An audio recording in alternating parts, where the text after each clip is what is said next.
أعوذ بالله من الشيطان الرجيم بسم الله الرحمن الرحيم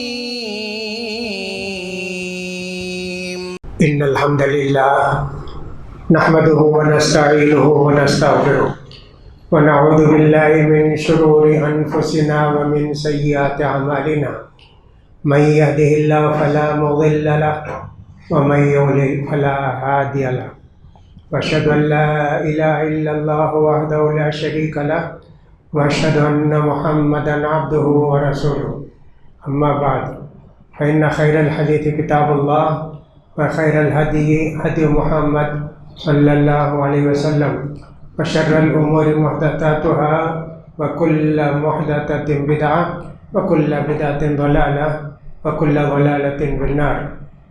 يقول سبحانه وتعالى في محكم تنزيله ألف لام ميم ذلك الكتاب لا ريب فيه هدى للمتقين. وكذلك يقول سبحانه وتعالى يا أيها الذين آمنوا لا تأكلوا أموالكم بينكم بالباطل إلا أن تكون تجارة عن تراض منكم ولا تقتلوا أنفسكم إن الله كان بكم رحيما ومن يفعل ذلك عدوانا وظلما فسوف نصليه نارا وكان ذلك على الله يسيرا. حاضرین جمعہ، خواتین اسلام، میں نے آپ کے سامنے سورہ بقرہ کی ابتدائی آیت پڑھی، الف لام میم ذالک الکتاب لا ریب فیہ. اس کتاب کے اللہ کی طرف سے ہونے میں اور اس کتاب کے اندر جو باتیں بیان کی ہیں اس کے سچائی میں کوئی بھی شک و شبہ نہیں. یہ کتاب جو متقی ہیں ان کو ہدایت دیتی ہے، راستہ بتاتی ہے، جنت کا راستہ بتاتی ہے. پھر اللہ تعالیٰ نے سورہ نساء کی ایک آیت پڑھی، اس میں اللہ تعالیٰ فرماتے ہیں اے لوگو، اے ایمان والو، آپس میں غلط طریقے سے ایک دوسرے کا مال مت کھاؤ. تجارت میں نفع رکھ کے رضامندی سے ایک دوسرے کے ساتھ تم فائدہ اٹھا سکتے. دیکھو، اپنے آپ کو مار نہیں لینا، قتل نہیں کر لینا، اور آپس میں ایک دوسرے کو قتل نہیں کرنا. دیکھو اللہ تعالیٰ تم پر کتنا مہربان ہے. اور جو آدمی کے خود کو مار لے گا، ظاہر بات اللہ کے اس کے لیے بڑی سزا ہے. یہ آیت میں نے تلاوت کی. مسلمانوں کے خلاف ہمیشہ فتنے اٹھتے رہتے ہیں، کوئی نئی بات نہیں. اللہ کے رسول صلی اللہ علیہ وسلم کی وفات کے بعد مرتدین کا فتنہ اٹھا. مرتدین کا مطلب ہوتا ہے مسلمان کافر بن گئے، ان کو مرتد بولتے ہیں. ابو بکر صدیق رضی اللہ تعالیٰ عنہ کے زمانے میں یہ فتنہ شروع ہوا. پھر حضرت ابو بکر صدیق نے سب سے جہاد کیا. مدینے میں سب چلے جاؤ، کوئی نہیں، جا کے سب کو اسلام کی طرف دعوت دو، پھر ان کو ٹھیک کرو. کتنی لڑائیاں ہوئی مرتدین کے ساتھ. ایسا ایک بڑا فتنہ ہوا ابو بکر صدیق رضی اللہ تعالیٰ عنہ کے زمانے میں. دوسری بات یہ ہوئی کہ ایک لڑائی میں، جہاد میں بہت سارے صحابہ شہید ہو گئے، اور وہ پورے کے پورے حافظین قرآن تھے. تو ابو بکر صدیق رضی اللہ تعالیٰ عنہ کو پریشانی ہوئی کہ صاحب یہ اتنے لوگ شہید ہو گئے، کیا ہوا؟ پھر اس کے بعد یہ سوچا گیا کہ قرآن کو جمع کر دیں. اب تک قرآن لوگوں کو یاد تھا اور تھیلوں میں، اس میں پتوں میں، کھال میں، سب میں لکھ کر محفوظ رکھ دیا گیا تھا جو بھی اللہ کے رسول بتائے. اور جو اللہ کے رسول بولے نکال دو اس کو، اس لیے کہ اللہ تعالیٰ نے کچھ آیتیں نازل کی، پھر اس کو اللہ تعالیٰ نے کینسل کر دیا. وہ اللہ کی حکمت تھی. تو ابو بکر صدیق رضی اللہ تعالیٰ نے قرآن جمع کیا. حضرت عمر بھی بولے آپ کیسا یہ کام کر سکتے ہیں؟ اللہ کے رسول نہیں کیا نا، کہا نہیں کریں گے، قرآن کو جمع کیا۔ اس کے بعد زید بن ثابت جو مدینے میں تھے انصاری اور کاتب قرآن تھے، لکھتے تھے قرآن، اللہ کے رسول کے ہی وحی نازل ہوتی نا، ان کو بلا کر 40 صحابہ کے قریب تھے جو قرآن لکھتے تھے، آیت نازل ہوئی فوراً اللہ کے رسول بلاتے یہ لکھو، تو جمع کیے، تو قرآن پورا جمع کر دیے۔ اب وہ جو کچھ تھا اس کو بھی لے لیے، جو بوروں میں تھا، تھیلے میں تھا، پتوں میں لکھا ہوا تھا۔ پھر زید بن ثابت سے کہا مدینے میں ایک ایک آدمی سے مل کے قرآن اس کے مطابق ہے کیا، تم کو کوشش کرنا ہے۔ زید بن ثابت کہتے ہیں اگر پہاڑ بھی میرے سر پر لادنے کے لیے کہتے تو مجھے اتنی تکلیف نہیں ہوتی، بڑا مشقت کا کام، گھوم گھوم کے سب سے لے کے قرآن کے مطابق ہے کہ حفظ کے مطابق ہے کیا، سب لکھا ہوا حفظ کے مطابق ہے کیا، پورے مدینے میں تلاش کرے، سب سے جا کے قرآن لکھوانے کے بعد الحمدللہ ایک آیت کے متعلق اختلاف ہو گیا، لقد جاءکم رسول من انفسکم عزیز علیہ ما عنتم حریص علیکم بالمؤمنین رؤوف رحیم، سورۃ توبہ کی آخری آیت۔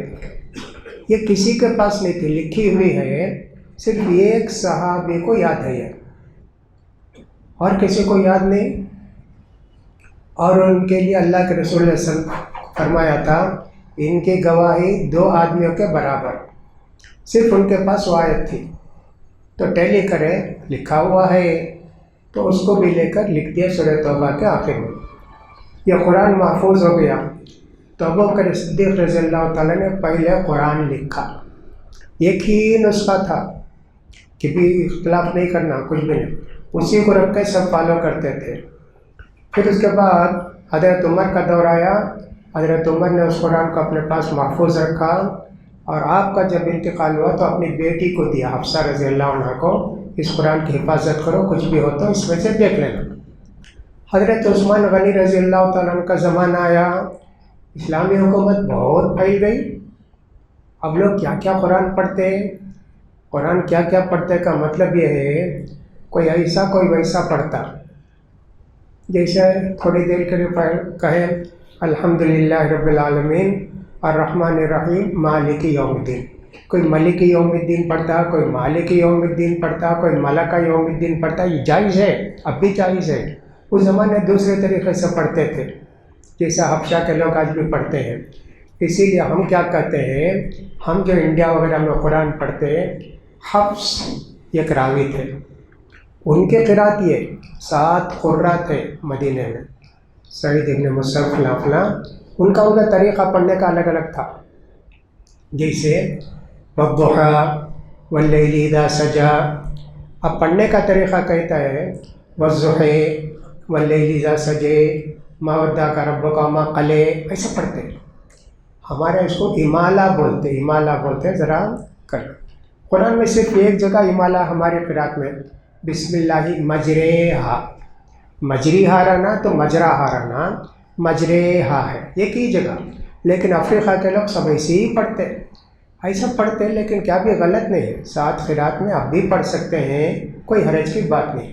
حضرت عثمان کا جب دور آیا تو کہا اسلامی سلطنت اتنی بڑی ہو گئی ہے، یہ قرآن رکھ کے کیا کریں، پھر حضرت حفصہ سے مانگے 6 نسخہ لکھے، ایک مکے کو، ایک بصرے کو، ایک فلاں کو، ایسا پورے اسلامی سلطنت میں بھیج دیے، کچھ بھی اختلاف ہو تو اس قرآن میں دیکھنا۔ تو اس وقت سے لے کر حضرت ابوبکر صدیق سے زمانے سے لے کر آج تک بھی ایک ہی قرآن ہے، ایک آیت زیادہ بھی نہیں کم بھی نہیں، جو کچھ اللہ نے نازل کیا کتاب کے شکل میں محفوظ کر دیا۔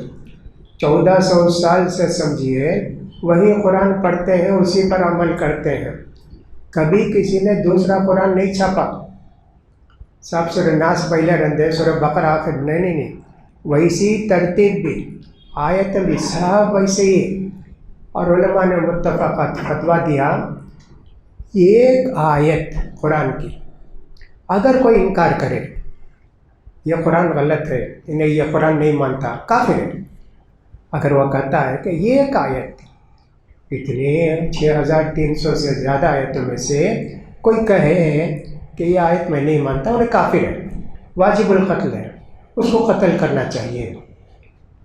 قرآن نے چیلنج کیا کہ یہ ایک آیت بنا کے لا کے پیش کرو۔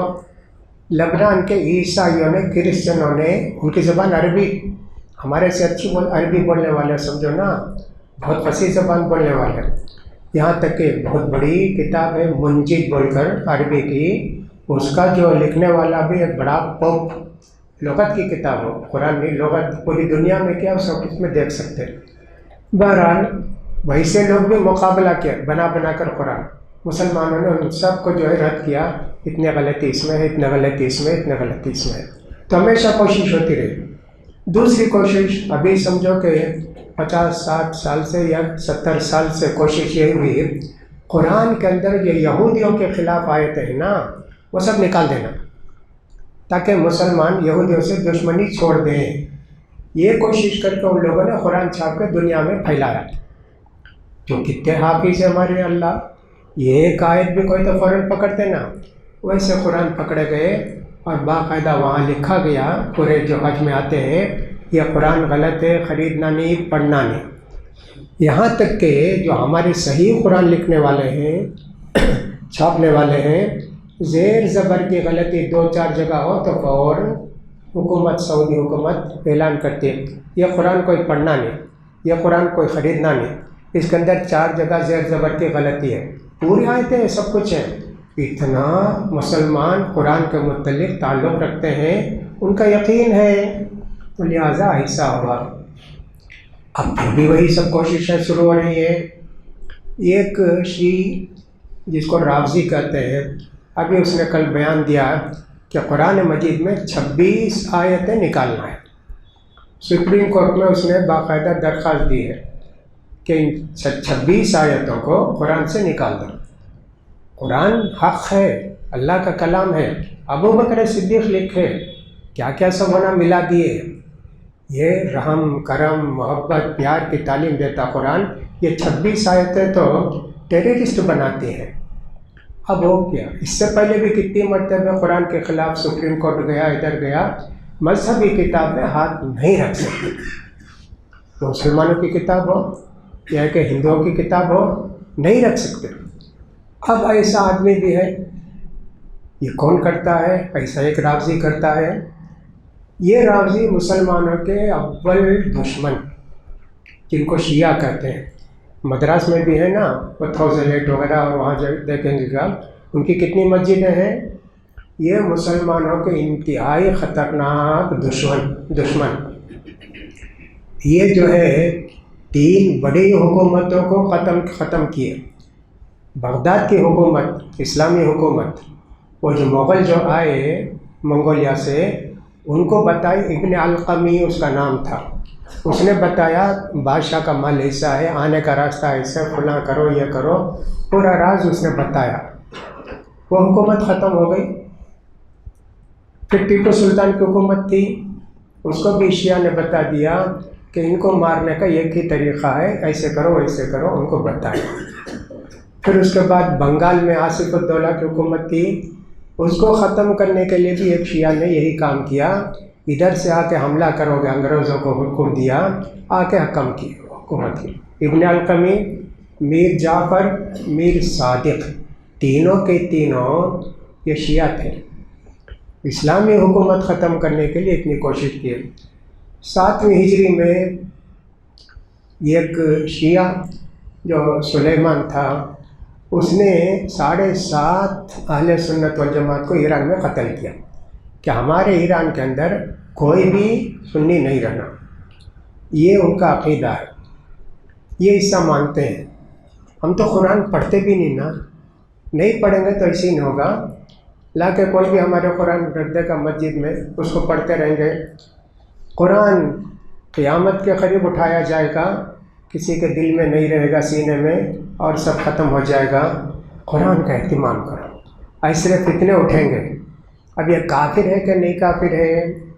مسلمانوں کا متفقہ فیصلہ ہے کہ ایک آیت کا انکار کرے، کافر ہے. یہ تو 26 آیتوں کو نکالنے کے لیے کہہ رہا ہے اور باقاعدہ کورٹ میں جو ہے وہ داخل کیا اس نے عرضی. نعوذ باللہ.